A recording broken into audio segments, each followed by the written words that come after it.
It was a good opportunity to visit the HQ of the police, to visit the HQ of the force, but also the MSD, those people who are supporting. We don't see them. They are, intervene, but behind the scene. And they are doing a very good job. And I'm really satisfied with the quality of the work.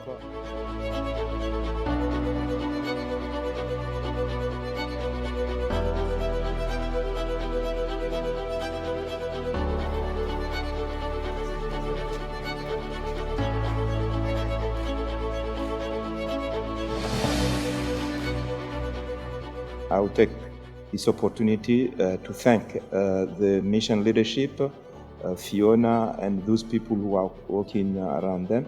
And I hope that I will be able to really take over and continue in the same spirit, and then I will get the support from everybody.